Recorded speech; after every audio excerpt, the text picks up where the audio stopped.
Mavungu n'umugore we Nadine bashakanye bakundana cyane, babyarana abana babiri kandi imyaka ya mbere y'urushako rwabo yari yuzuye ibyishimo ku buryo abaturanyi babafataga nk'urugero rwiza.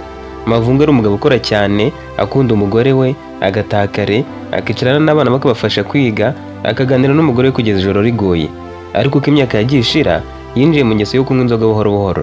Byatangiriye ku kirahure kimwe nyuma y'akazi bihinduka bibiri, nyuma umuntu utagishobora kurya adafashe icupa.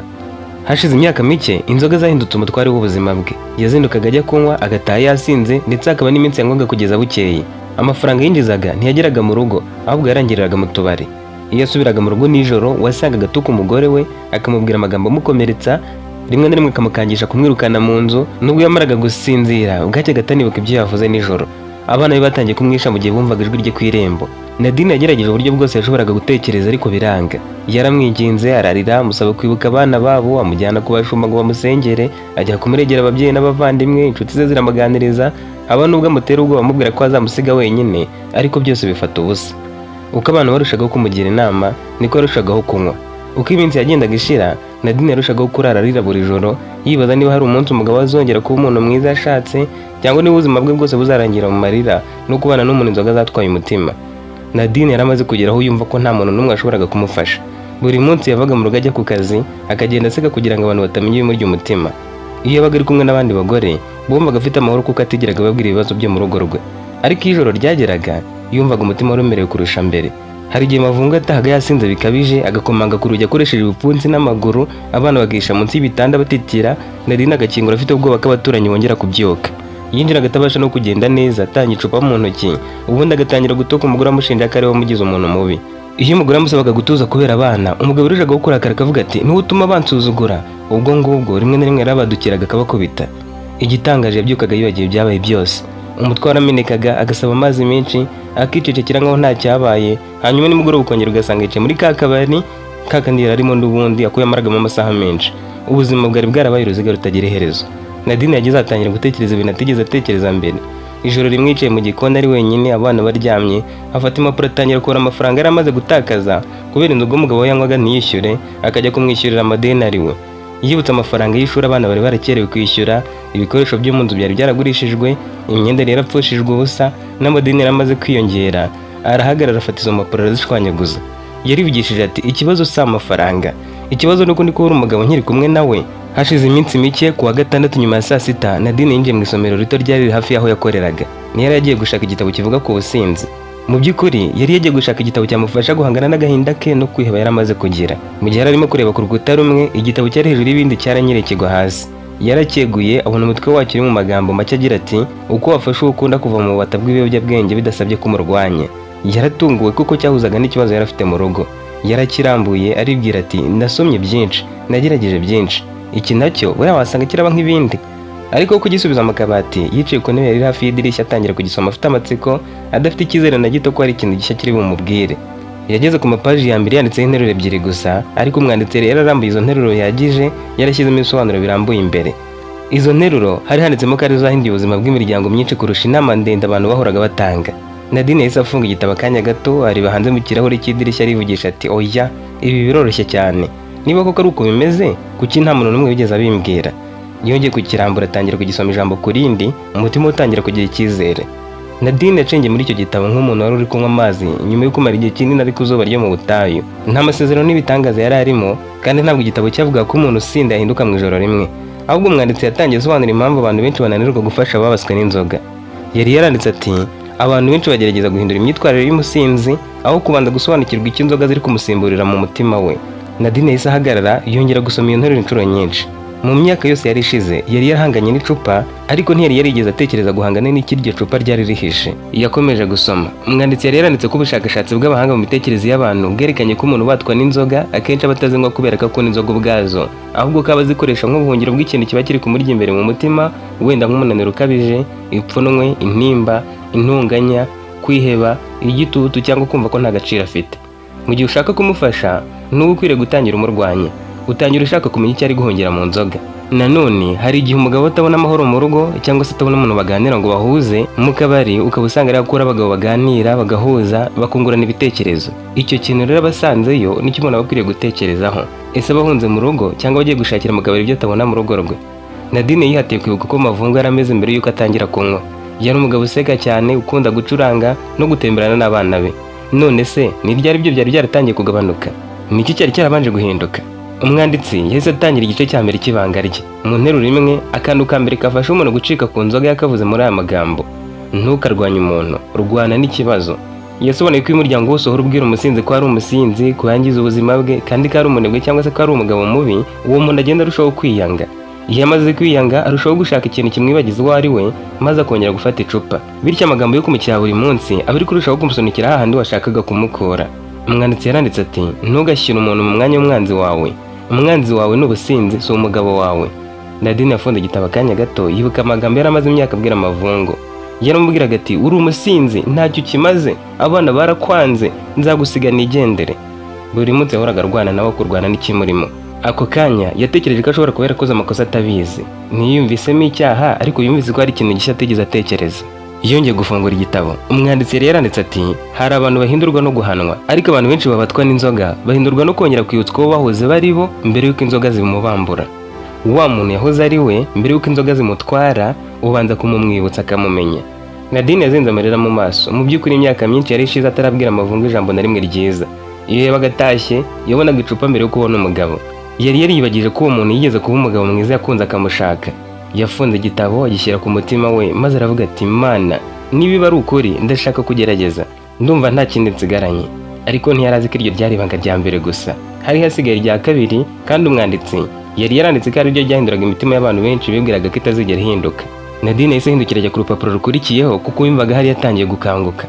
Munsi y'umutwe wari wanditseho ibanga rya kabiri, hari handitse interuro imwe gusa, ariko yanditse mu nyuguti nini ngo: ntukamukureho ingaruka z'ibyo akora. Yabanje kuyisoma inshuro ebyiri, ahita yibwira ati: ibi byo nabikoze imyaka yose. Yakomeje gusoma. Umwanditsi yasobanuye ko abagore benshi baba bakunda abagabo babo cyane ku buryo batabizi baba ari bo bakomeza kubafasha kuguma mu businzi. Si ukubera ko baba babwifuza, ahubwo ni ukubera ko urukundo rubasunikira gukingira uwo bakunda ikibaba, bakabakingira ingaruka z'ibyo bakora. Iyo umugabo anyoye inzoga mu mafaranga y'ishuri, umugore niwe wiruka akayashaka. Iyo anyoye inzoga mu mafaranga y'ibiribwa, umugore akora byose kugira ngo abana barye. Mbese usanga yishyiraho imitwaro yose. Iyo umugabo yangije ibintu, akamena ibikombe, amasahani n'ibindi, umugore aragenda akagura ibindi, ibyangiritse akabisana rwihishwa. Iyo atashye yasinze agasebya umuryango we, umugore ajya gusaba imbabazi mu izina rye. Bityo uwo mugabo akomeza kwinywera inzoga, ntiyigere yumva uburemere nyabwo bw'ingaruka z'ibyo akora, kuko buri gihe haba hari umuntu witeguye guhora amukingira ikibaba. Buriya umuntu ugiye kugwa azi ko baramusama ashobora kwinaga cyane, ariko umuntu agiye kwinaga azi neza ko aragwa ku itaka yagenza gake. N'abagabo benshi bari kunywa baba bameze nk'abantu bari kwijugunya mu kirere, bazi neza ko umugore ateze amaboko kugira ngo abasame. Ariko abenshi baramutse binaze mu birere bazi ko nibamanuka baragwa hasi, ntabwo bakongera kuhiterera. Umwanditsi yari yaranditse ati: urukundo rutanga ubufasha ni rwiza, ariko urukundo rukingira umuntu ingaruka z'ibyemezo bye ruba ruri kumufasha kurushaho kwangirika. Nadine yatangiye kwibuka ibintu byinshi. Inshuro nyinshi niwe wajyaga kwishyurira Mavungu amadeni yo mu tubari kugira ngo batazamusebya. Hari igihe yajyaga kubwira umukoresha we ko arwaye, kandi azi neza ko yasinze ntabashe kujya ku kazi. Hari n'ubwo agurishaga ibintu byo mu rugo rwe kugira ngo yishyure amafaranga umugabo we yari yaranywereye. Agera n'ubwo agurisha impeta ya zahabu umugabo we yari yaramuguriye kera bagikundana, arayigurisha kugira ngo yishyure ideni. Icyo gihe yibwiraga ko ibyo arimo ari gukiza urugo rwe, ariko igitabo cyamweretse ko atabaga akijije urugo rwe, ahubwo ko yabaga ari gukuraho ingaruka zari gutuma Mavungu abona ko ubuzima bwe buri gusenyuka. Umwanditsi yaranditse ati: hari igihe umuntu atangira guhinduka ari uko abonye neza icyo imyitwarire ye iri kumugezaho, kandi ntagire umuntu ukomeza kugihisha, icyo kintu akakibonesha amaso ye. Nadine yafunze igitabo, yumva ko ibyo bintu byombi byari byoroshye kubivuga, ariko bigoye kubishyira mu bikorwa. Yarazi neza ko kuva uwo munsi atazongera kujya yiruka inyuma y'amadeni y'inzoga z'umugabo we, kubeshya umukoresha we, no guhisha abantu ukuri mu gihe se azaba yakoze amakosa. Ariko nanone yari yiyemeje ikindi kintu. Ntiyari kongera kumutuka cyangwa kumwita umusinzi. Yiyemeje ko azajya atandukanya Mavungu n'ubusinzi bwe, ko azarwanya ubusinzi akarinda umutima w'umugabo we. Yafunze igitabo burundu, agisubiza ku gituza maze arisetsa. Ntabwo yarasekejwe no ibibazo byari birangiye. Yasekaga kuko arabonye uburyo bushya atigeze atekereza, kandi yumvaga ko niburamuka budakoze, nibura azaba azi ko yakoze ibyo yarashoboye byose atarwanye n'umugabo we, ahubwo akarwana n'icyari cyaramumwibye. Mu mutima we yaravuze ati: guhera uyu munsi ndahindura uko nitwara. Noneho nzareba niba ibyo bintu bibiri koko bishobora kugarura umugabo wanjye ndi kumwe nawe. Bukeye bwaho ntiyihutiye kubwira Mavungu ibyo yari yasomye. Yarazi ko amagambo menshi atari yarakeneye, ahubwo ko yarakeneye guhindura imyitwarire ye. Yasenze cyane mbere yo kuva mu rugo, asaba Imana kumuha kwihangana no kutazacika intege. Mu mutima yarivugishaga ati: uyu munsi si wo guhindura umugabo, ni uwo gutangira guhindura uko nitwara njyewe ubwanjye. Nimugoroba Mavungu yageze mu rugo yasinze nk'uko byari bisanzwe. Yari yananiwe no gufungura irembo neza. Yakomanze arakaye, Nadine akingura bucece. Yinjiye avuga amagambo yo kumutesha agaciro ati urabona ukuntu inzu imeze, nta kintu ushoboye, niyo mpamvu ntinda mu kabari. Mu minsi yari ishize ayo magambo yahitaga amutera kurira cyangwa bakajya impaka kugeza mu gicuku, ariko uwo munsi ntiyasubije ijambo na rimwe. Umugore ntiyamututse, ntiyamwinginze ngo areke kunywa, ntiyanamweretse uburakari. Yarebye umugabo we nk'umuntu urwaye indwara ikomeye aho kumureba nk'umwanzi. Ibyo byahise bitangaza Amavungu. Yongeye kumutuka ashaka ko Nadine amusubiza nk'uko byahoraga, ariko ntiyabona ijambo na rimwe amusubiza. Nadine ntiyigeze amureba nabi cyangwa se ngo amwereke uburakari. Yafashe abana bucece abinjiza mu kindi cyumba arabasengera, hanyuma baryamisha nkaho nta kidasanzwe cyabaye muri urwo rugo. Umugabo yasigaye wenyine mu ruganiriro. Yategereje ko umugore aza kumwinginga ngo azarye cyangwa se ngo amubwire ko ibyo akora bimubabaza, ariko hashira igihe nta muntu uje. Yaragurutse yegera ameza, abona ibiryo byari bipfundikiye neza ku meza, amazi ari mu icupa, ariko nta muntu umwicaye iruhande. Amaze kurya yafunguye televiziyo acuranga mu ijwi ryo hejuru kugira ngo ateze akavuyo. Yarebaga amashusho, ibitekerezo bye biri ahandi. Yarategereje ko Nadine aza kugira icyo amubwira, akamusaba imbabazi cyangwa akamugisha impaka, ariko isaha yashize nta muntu uje. Gusa mu kindi cyumba Nadine ntiyari asinziriye. Yari yunamye ku buriri asenga bucece, amarira amutemba ku matama. Ntabwo yari yishimiye ko umugabo we yasinze, ahubwo yari ari kurwana n'umutima we kugira ngo adasubira mu buryo bwa kera bwo gutongana nawe no kumwinginga. Yibukaga amagambo yasomye muri cya gitabo ati ntukarwane n'umuntu, rwana n'ikintu kimuboshye. Ayo magambo niyo yamuhaga imbaraga zo gukomeza guceceka. Mavungu nawe yaje guhaguruka ajya mu cyumba bararagamo. Yasanze Nadine aryamye, ntiyamubaza icyo yabaye, na Nadine ntiyamubaza aho yaravuye n'impamvu yatinze. Yikubise kurira araryama. Uwo munsi n'ubundi ntiyari yasinze bikabije cyane, ariko yari yasinze. Nadine yitwaye nkaho nta cyabaye, ntiyamuvugisha nabi. Bukeye mu gitondo Mavungu yabyutse umutwe wamenetse nk'ibisanzwe. Yagiye ku meza ashaka icyayi, asanga Nadine yagiteguye nk'uko yahoraga bigenza, ariko nta jambo na rimwe yamubwiye amwibutsa ibyo yakoze nijoro. Ntiyamushinja amakosa cyangwa ngo amutuke, ahubwo amusuhuje yitonze ati mwaramutse. Mavungu yaratangaye, yumva amerewe nabi kurusha uko yari kuba amerewe iyo aza gutukwa. Icyo gihe Nadine yahise yibuka ya magambo yanditse mu gitabo ati iyo umuntu amaze igihe kinini ategereje ko hagira umuntu umurwanya, guceceka k'umunyabwenge kumugera ku mutima kurusha impaka. Muri uwo mugoroba Mavungu yongeye kujya mu kabari. Ahamaze amasaha make amafaranga yarashize. Yarasanzwe azi ko nagera mu rugo Nadine aza gushaka uko yishyura amadeni yasize afashe. Uwo munsi yanyweye ku ideni nk'uko byari bisanzwe. Nyirakabari amaze kubona ko agiye gutaha yaramubwiye ati amadeni yawe ageze kure, ejo uzazana amafaranga. Mavungu aseka ati ntugire ikibazo, umugore wanjye araza kubyishyura nk'uko ahora abikora. Nyirakabari amwenyura ati uyu munsi yaje. Yambwiye amagambo make cyane ati amadeni y'inzoga sinzongera kuyishyura, niba umugabo wanjye yanyoye niwe uzajya wishyuza. Ako kanya inseko ya Mavungu yahise ishira.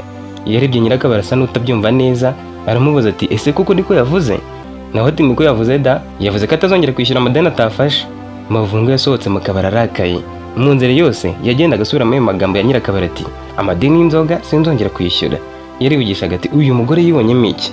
Yatinyutse ate kubivuga? Yashakaga guhita ataka amubaza impamvu yabivuze, ariko ageze hafi y'urugo aratuza. Yibutse ko mu ijoro ryari ryabanje nabwo yaje amutonganya, umugore namurakarire. Byose byamuteye urujijo. Yafunguye irembo yiteze ko Nadine aza guhita amubaza impamvu yatinze cyangwa se amubwira iby'ideni ryo mu kabari, ariko yasanze ibintu byose biri nk'uko byari bisanzwe. Abana bari bari gukora umukoro, Nadine ari kubafasha. Bakimubona abana baramusohoje, na Nadine amureba mu maso amwenyura ati murakaza neza. Ubundi barirukaga ariko bagumye aho ngaho. Iryo jambo ryonyine ryaramurenze, nta burakari, nta kuba azavuye, nta no kuvuga iby'ideni. Yarindiye yicara ku ntebe ategereza ko ibiganiro bihinduka, ariko Nadine akomeje gufasha abana. Amaze kurangiza bategurira ibyo barajyana ku ishuri bukeye, hanyuma bategurira aho kuryama. Mavungu yumvise ameze nk'umushyitsi mu nzu ye biramubabaza. Hashize akanya Nadine yazanye ibiryo abishyira ku meza, aramubwira ati ibyo kurya birahari muryoherwe. Yongeye gusubira mu bindi yakoraga, ntiyamwingingira kurya. Mavungu yarebye amasahani, areba umugore we, yongera kureba abana. Nta n'umwe wari umeze nk'ufite ubwoba bwe, nta n'umuntu wari umwitaye amusaba ibisobanuro, uretse ko nta n'uwari uri kumurwanya. Yari yacecetse ariko akomeza kwibaza ati kuki ndi kumva nta mahoro mfite kandi nta muntu uri kuntonganya? Yari ataratangira guhinduka, ariko bwa mbere yaratangiye gutekereza. Yariyeho duke ariko umutima utangira kujya kure. Buri kanya yarebaga Nadine ategereje ko agira icyo amubwira. Kubona acecetse rero byarushaho kumurakaza. Mu buryo butunguranye yahise ahagarara, afata ya sahani yari imbere yikubita hasi, ibiryo birasandara, isahani irameneka. Abana bombi bahise bahagarara barakangarana. Mavungu yarangurijwe asaguza cyane ati urumva umaze kuba umuntu ukomeye? Watekereje ko nkwiriye gusuzugurwa? Ngo wasanze kujya kubwira abantu ko utazongera kwishyura amadeni yanjye aribyo bikugira umugabo? Utekereza ko ndi wa mugabo ucishwa bugufi n'umugore? Umugabo muri uru rugo ninde? Wabaye umugabo ndi umugore? Yafashe niba arayisunika yikubita ku rukuta arakomeza ati ninde wakwemereye kunkoza isoni mu kabari? Wari uzi ukuntu abantu bansetse? Nadine ntiyigeze amusubizanya uburakari. yarahagurutse areba abana bari batangiye kurira atuje cyane arababwira ati bana banjye igihe cyo kuryama kirageze nimujye mu cyumba mwari mwakoze neza umukoro wanyu uyu munsi. Abana barebaga se bakongera kureba nyina, basaga n'abashaka kumenya niba hari ibintu bigiye kuba bibi nk'uko byahoraga bimeze. Nadine yabahaye ikimenyetso cyo kugenda bucece barihindukira binjira mu cyumba. Amaze kumva urugi rw'icyumba rwifunze yagarukiye Mavungu, yamurebye mu maso nta burakari aramubwira ati ntabwo nagusuzuguye, sinigeze ngusuzugura. Mavungu yahise avugira hejuru ati none kuki bagiye kunsebya mu kabari? Nadine ati nabimbwiye ari wenyine kandi nawe arabizi ko iryo deni atari iryanjye, wowe se ntabwo ubizi? Iyi deni ni iryawe niwe ugomba kuryishyura, ikibazo kiri hehe? Sinzongera kwishyura amadeni y'inzoga zawe, si ukubera ko ntagukunda wa mugabo we, ahubwo nuko ngukunda cyane ku buryo ntagishaka gufasha ubusinzi bwawe gukomeza kukwica no kudukenesha. Mavungu yaramwitegereje ashaka kongera kumutuka ariko amagambo arayabura. Bwari ubwa mbere umugore amusubije atuje ariko akamwereka umurongo atazongera kurenga. Nadine ntiyatekereje ikindi, yarunamye atoragura ibisigazwa by'isahani yari imenetse yinjira mu cyumba cy'abana. Mavungu asigara wenyine hagati mu cyumba yumva uburakari bumurimo, ariko ku nshuro ya mbere nta muntu yari afite wo kubusukaho. Muri iryo joro Nadine yanze kujya mu cyumba cyabo, yafashe umusego ajya kurarana n'abana. Yashakaga ko abana baryama mu mahoro kandi nawe akaruhuka umutima wari umaze igihe kinini urwana n'agahinda. Mavungu nawe yagiye mu cyumba cya wenyine, yikubise ku buriri akomeza kwivugisha amagambo y'uburakari ati azamenye uwundi we. Uko yarushagaho kwivovota niko ibitotsi byamufataga kugeza igihe asinziriye. Mu gitondo Nadine yabyutse kare nk'uko byari bisanzwe, yateguye abana bariyuhagira bambika imyenda y'ishuri abohereza ku ishuri bafite akanyamuneza. Mavungu yabyutse atinze, umutwe umurya cyane kubera inzoga. Yasohotse mu cyumba yikoroza yicara ku ntebe arangururijwe ati Nadine nzanira icyayi. Nadine ati mbabarira Mavungu, uyu munsi sinagiteguye, nari mugiye mu gutegura abana kujya ku ishuri. Yabivuze atuje nta bwoba nta no kwihagararaho. Mavungu yahise ashaka kurakara, umutwe wari wuzuye uburibwe afite uburakari, amagambo yo kumutuka muzamo. Ariko ako kanya umutwe wamuriye cyane yibuka ko atari Nadine wamunywesheje ayo mayoga. Yaravuze ati nta kibazo. Yahise afata ikote rye arasohoka ku bitorogi. Uwo munsi ku kazi ntigeze akora neza, ibyo yakoraga byose byabaga birimo amakosa. Yarakariraga abo bakorana, mu kandi kanya mu kwakaza amashusho ya Nadine amwenyura amubwira ati mbabarira sinateguye icyayi. Yarivugishaga ati uyu mugore yabaye iki, ashaka iki koko? Akazi karangiye, aho gutaha amaguru ye yaramushutse n'umutima biremeranya bimujyana mu kabari atabizi. Agezeyo yicaye ku ntebe yarasanzwe yicaramo aravuga ati nzanira icupa nicira icyaka. Nyirakabari yaramurebye aramubwira ati ubanza wishyura amadeni yawe. Mavungu arakeye ati nzakwishyura ejo. Nyirakabari ati nta yandi madeni nzongera kukwandikaho. Mavungu atangiye gutakamba ati ndakwinginze mara imwe gusa, ejo nzazana amafaranga. Kubera ko ari umukiriya uhoraho, Nyirakabari yaramurebye aramubwira ati iri ni ryo ryanyuma wa mugabo we, nta yandi madeni nzaguha. Mavungu nigeze yumva uburemere bw'ayo magambo. Yafashe icupa rinywa vuba asaba irindi asaba n'irindi. Mu kanya gato yaramaze gusinda kurusha uko byari bisanzwe, ashaka guhaguruka ngo atahe amaguru aramwangira. Amaguru yari yamwinjije n'umutima uri kumushuka ngo genda, noneho naniwe kugenda. Umutima nawe wahindutse ikigoryi usinzirana nawe. Yikubise hasi abari mu kabari baramuhagurutsa bongera kumwicaza ariko ntiyabasha no guhagarara.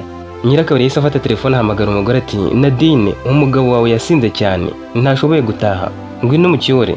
Nadine atuje cyane ati murakoze cyane kuba mumurindiye umutekano, niba adafite ikibazo cy'ubuzima kandi akaba afite umutekano mumureke yiryamira aho ngaho, sinzongera kuza kumuterura kubera ubusinzi bwe. Nyirakabari atangaye ati urakomeje koko?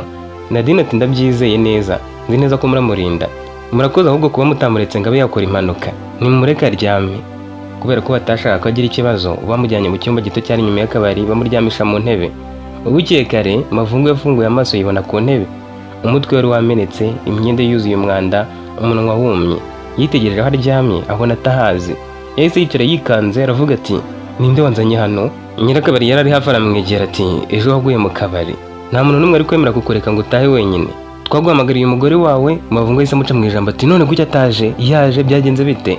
Nyirakabari azunguza umutwe ati oya, yavuze ko adashobora gukomeza kurwana n'ingaruka z'ubusinzi bwawe, ariko yanatwinginze ngo tukurinde kugira ngo utagira ikibazo, niyo mpamvu twakuryamishije hano. Ibyo kuza kugucyura yavuze ati niba wasinze ugahitamo kuryama aho ngaho waryame, cyambere nuko ufite amahoro. Mavungu yaracecetse arahaguruka afata inzira yerekeza iwe. Umutima we wari uremerewe kurusha uko umutwe wari uremerewe. Agezeyo yasanze Nadine ari gukubura yarangije kohereza abana ku ishuri. Inzu yari isukuye, ibintu byose biri ku murongo nk'uko byari bisanzwe. Nadine amubonye yaramwinyoye ati mwaramutse neza. Ntiyamubajije aho yaraye, ntiyanamushinja amakosa, yanze no kumwibutsa ibyabaye. Mavungu yicaye ku ntebe aravuga ati waneguriye icyayi? Nadine amureba akomeje kumwenyura ati umbabarire sinagiteguye, nabonye watinze ndavuga nahari ntabwo uraza, ariko reka mbikore noneho. Mavungu yumvise ashaka gutongana ariko amagambo arayabura. Yari azi neza impamvu atabonye icyayi. Si uko umugore yamwangaga, ahubwo nuko nawe yari yamaze ijoro ryose atari mu rugo kubera inzoga. Uwo munsi ntiyagiye ku kazi, yikubise ku ntebe yo mu ruganiriro aryama areba ku gisenge. Mu mutwe yatangiye gutekereza ati ninkomeza kwitwara gutya bashobora no kunyirukana ku kazi. Mu gihe yari yibereye aho, Nadine amutegura icyayi nta kuvuga amagambo menshi. Ntiyamubajije impamvu atagiye ku kazi, ntiyanamwibukije ko yaraye mu kabari. Ibyo nibyo byabazaga Mavungu kurusha gutukwa. Yaramenyereye wa mugore umurakarira, akamuririra, akamwinginga cyangwa akamutera ubwoba. Ariko noneho yari afite umugore uri kumwereka ko amwubashye, atuje, ariko ntamukingire ikibaba cyangwa se ngo amurinde ingaruka z'amahitamo ye. Ku nshuro ya mbere mu myaka myinshi, Mavungu yumvise ashaka kuvugana na Nadine. Yaribajije ati ese uyu mugore ashaka iki? Kuki atakindwanya? Kuki numva nshaka ko twicara tukaganira? Mavungu yamaze umwanya yicaye ku ntebe atareba televiziyo, atareba telefoni, ahubwo areba hasi. Yarahagurutse ajya mu gikoni. Yasanze Nadine ari guhanagura igikombe yari amaze koza. Yahagaze ku rugi akanya aramwitegereza. Mbere yamubonaga gusa nk'umuntu uhora amubwira nabi. Uwo munsi yabonaga umugore wari utuje akora akazi ke nta rwango ruri mu maso. Mu ijwi rituje yarikoraje aravuga ati Nadine. Nadine amwenyura ati yego. Hashize akanya gato Mavungu yabuze icyo akurikizaho. Yarivugishije ati washoboye kuntunganyiriza icyayi? Nadine yamurebye mu maso atunguwe no kumva atavuze nk'umuntu utegeka. Yavugaga nk'umuntu usaba. Yaramubwiye ati yego nabikoze kare ahubwo ibi bikombe ndi kubihanagura kuko aribyo ngiye kukizanamo. Umugabo yasubiye ku ntebe nta kuvuga byinshi. Nyuma y'iminota mike Nadine yazanye ibikombe bibiri abishyira ku meza. Ntiyahise agenda nk'uko yari asanzwe abigenza, ahubwo yicaye imbere ye. Bombi bafashe igikombe cy'icyayi bamara umwanya bareba wa mwuka uba uzamuka mu cyayi gishyushye. Mavungu niwe wabanje kuvuga ati sinzi impamvu wahindutse. Nadine yarebye icyayi cye aramwenyura asomaho aramubwira ati sinahindutse ngo nkurwanye ariko narahindutse kugira ngo dukomeze tubane. None se uragira ngo ntakomeza kwiberaho? Imyaka yose ishize narwanaga nawe, naratukanaga, nkarira, nkakurakarira, nkagusabira, nkakwishyurira amadeni, nkabeshya umukoresha wawe, nkanakubwira ko nzagusiga. Ariko uko narushagaho kubikora niko rushagaho kujya kure. Nageze aho numva ko ndi kubura umugabo nari nkiri kumwe nawe. None rero aho kugira ngo njye nkomeza kwibabaza nahisemo kwishakira amahoro yanjye. Ngiye ngomba guhora nishimye, wababara, wakora ibiki biba bikureba. Ujye wisindira uko ushaka ariko ubyimenyere utajya umvanga mu buzinzi bwawe. Umugabo yaramurebye ati none se ntabwo ukinkunda? Nadine ati nicyo gituma nkomeza kuba ndi hano. None se ugira ngo mba nagukunda mba ndahangaha? Erega kugenda ntabwo byananira, ntabwo nabura honge. Nubwo naba mfite abana 100 nagenda, ariko kuko nkigukunda ndacyarangaha. Si uko nabuze aho nerekeza pe, kandi nubwo naba ntafite aho nerekeza nagenda wenda nkagwa mu muhanda. Mavungu yahise amureba aratekereza. Iyo aza kumubwira atakimukunda yari kubyumva vuba, ariko kumva ko amukunda ariko ntamukingire ikibaba ngo yirengagize amakosa ye byamucanze kurushaho. Nadine yarakomeje ati ndacyagukunda Mavungu, ariko sindongera gukunda ubusinzi bwawe, sinzongera kubufasha kukwambura ubuzima bwawe nkureba. Umugabo ati nari ndi kwibwira ko ushaka kunsuzugura gusa. Nadine azunguza umutwe ati oya, nifuzaga ko umunsi umwe wazongera kumbona nk'uko wahoze umbona kera. Umugabo ati Nadine sindi aho natangirira. Nadine yaramurebye aramubwira ati ntutangirire ku magambo menshi, tangirira ku ntambwe imwe, umunsi umwe ukurikiza uwundi. Mavungu yakomeje kureba igikombe cy'icyayi akagifata akakirekura akongera akagifata. Byagaragara ko ari amagambo menshi yari ari kumuzenguruka mu mutwe ariko ntashobore kuyavuga. Amaherezo yarebye Nadine mu maso aravuga ati Nadine nanjye ndananiwe. Sinaniwe kubera akazi cyangwa ubuzima, naniwe kuba imbata y'icupa. Buri gitondo ndabyuka nkumva ndishaka. Hari ubwo numva ko ntari bwongere kunywa ariko nimugoroba nkumva hari ikintu kinsunikira kujya mu kabari. Iyo ntanyweye numva umutwe unyishe, umutima ugahinda, nkumva nta mahoro mfite. Mba mfite umunaniro mwinshi, nshaka abantu tuganira bakanyibagiza ibibazo. Iyo maze kunywa ndabizi ko nangiza ibintu byose, ariko iyo bukeye nongera kwanga uwo ndiwe. Rero kugira ngo mbyibagize nsubira mu kabari nkanywa. Noneho byarashagaho kuba bibi. Iyo wambwiraga ko ntacyo maze nanjye numvaga ntacyo maze pe. Iyo bwacyaga numvaga nta gaciro mfite nkajya kwinywera. Nadine yumvise amarira azamutse ariko ntiyaretse ngagwe. Yaramubwiye ati Mavungu, ubu nibwo bwa mbere numvise umbwiye ukuri kose. Uyu munsi unyibwire ko nawe ubwawe utangiye kubabazwa n'ubusinzi bwawe. Ahangaha rero niho gukira bitangirira. Umugabo ati nari mfite isoni, numvaga kwemera ko ndi imbata y'inzoga ari ukwemera ko ndi umunyantege nke, ariko nanone kuzicikaho bikananira. Nadine amwenyura ati hoya, intege nke ni ukwibeshya imyaka yose, imbaraga ni ukwemera ukuri. Umugabo ati uzamfasha? Nadine ntiyamusubije ati yega ku kanya. Yabanje kumureba arangira aravuga ati nzagerageza, ariko sinzongera kwishyura amadeni yawe. Nzagukunda nkubahe nkwibutse uwo uriwe, ariko urugendo rwo kuva ku nzoga uzarugendamo wowe ubwawe. Nushaka ko ngufasha nibwo nzagufasha. Mavungu ati ndabyemeye. Uwo munsi yiriwe aryamye burinda bwira, yiriwe yitekerezaho cyane, nijoro akomeza gutoza. Bukeye bwaho Mavungu ntiyanyuze mu kabari, avuye ku kazi yahise ataha. Byaramugoye ariko yaratashye. Ageze mu rugo umuhogo wamusabaga inzoga kumva arakaye, umutwe uramurya, ibitotsi birabura. Ariko yibukaga amagambo ya Nadine ati ntukarwane n'umuntu, rwana n'ikibazo gihari. Mu minsi yakurikiyeho byarushaho kumugora. Hari ijoro yigeze kubyuka ashaka gusohoka ngo ajye kunywa inzoga. Nadine nawe ntiyamubuza ati wenda ntugende, ahubwo aramubaza ati urashaka ko twicara tukavugana iminota 10? Umugabo ati yego tuvugane nta ribi. Mavungu yamubwiye ibimubabaza, uko umubiri w'umushoka no kuba yumva agiye kunanirwa. Baraganiriye kugeza ubwo icyaka kigabanutse. Bukeye nabwo yarongera ararwana, icyumweru kirashira, ukwezi kurashira. Gusa hari igihe akeneraga kunywa inzoga, aho kuzinywera ku kabari akagura iyanywa, akagurira umugore nawe yashoboye, hanyuma akaza bakazinywera mu rugo baganira. Ibyishimo byatangiye kumusaga kubera ukuntu yasangiraga n'umuryango we bikaba biryoshye. Yafataga inzoga yisembuye nk'uko abishaka, akibuka umugore we akamuzanira, n'abana akabazanira, noneho bagasangira baganira. Abakozi bagenzi be bongeye kumwishimira kubera ko babonaga ko atagitinda mu tubari. Abana nabo batangira kongera kumutegerereza ku irembo nimugoroba atashye, yongera kubafasha gukora imikoro. Yongeye guseka, yongera kwishimira kuba ari mu rugo rwe. Ntiyacitse ku nzoga, ahubwo yabanje gucika ku kunywera mu tubari, ari ku businzi, kugira ubwo kunywa inzoga bitari bikimushishikaje. Nyirakabiri yamubonaga anyura imbere y'akabari akamuhamagara ati Mavungu, waratwibagiwe byararangiye pe. Mavungu aseka ati oya, nibutse ubuzima bwanjye. Hashize amezi 2 amaze kwishyura amadeni yose yari afitiye abantu. Nta muntu wabimukoresheje ku ngufu, we yabikoraga kuko yashakaga kongera kubaho neza. Ahubwo aratangiye no kugira akantu ko kumva ashaka gushimisha umugore n'abana, ku buryo yatahaga kare agatahana agacupa akashaka kwinywera, ariko akabibuka nabo akabashyira akantu. Mu gusangira byabaga birenze. Umunsi umwe yicaranye n'umugore we hanze y'inzu, abana bakinira mu gikari, abwira umugore we ati urabizi, natekerezaga ko ntazareka gusinda, ariko wankijije ubusinzi utantegetse kubuvaho, ahubwo unyereka ko ngomba kwikorera umutwaro w'amahitamo yanjye. Nadine amwenyura ati sinjye wagukijije. Mavungu ati none ninde?